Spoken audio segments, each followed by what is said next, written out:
The wizard studies में आप सभी लोगों का एक बार फिर से स्वागत है। ये है K9A1 स्वचालित होवित्जर। तो पोलैंड को ये दक्षिण कोरिया से K9 स्वचालित होवित्जर पोत का एक नया बैच पहुंचा है। 13 नवंबर 2024 को आधिकारिक रूप से यह तस्वीर साझा की गई है, जिससे पता चलता है कि ये दक्षिण कोरिया से K9A1 स्वचालित होवित्जर पोलैंड पहुंचा है। यह डिलीवरी पोलैंड के सशस्त्र बलों के लिए महत्वाकांक्षी आधुनिकीकरण कार्यक्रम का एक नया मील का पत्थर है, जिसका उद्देश्य बढ़ते खतरों के जवाब में अपनी रक्षा क्षमताओं को मजबूत करना है। इस नवीनतम डिलीवरी के साथ अभी तक अनिर्धारित संख्या में K9A1 होवित्जर पोलिश सशस्त्र बलों की श्रेणी में शामिल हो गए हैं, जिससे सेवा में इन तोपों की कुल संख्या 108 हो गई। यह शिपमेंट अगस्त 2022 में पोलैंड के रक्षा मंत्रालय और हनवा एरोस्पेस के बीच हस्ताक्षरित $2.5 बिलियन के अनुबंध का हिस्सा है, जो 2026 तक 212 K9 सिस्टम के अधिग्रहण के लिए प्रदान करता है, जिसमें गोला बारूद, स्पेयर पार्ट्स, प्रशिक्षण और रसद सहायता शामिल है। अपनी तोपखाने की शक्ति को बढ़ाने के लिए पोलैंड ने 2023 में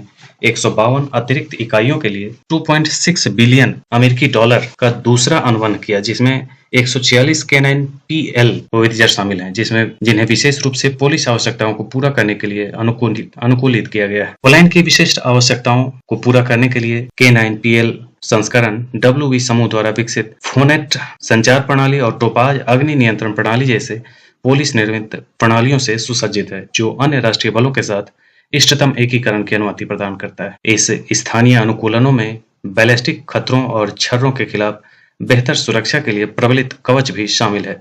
साथ ही पोलैंड की तकनीकी संप्रभुता का समर्थन करने के लिए घरेलू रूप से निर्मित घटक भी उसमें शामिल हैं।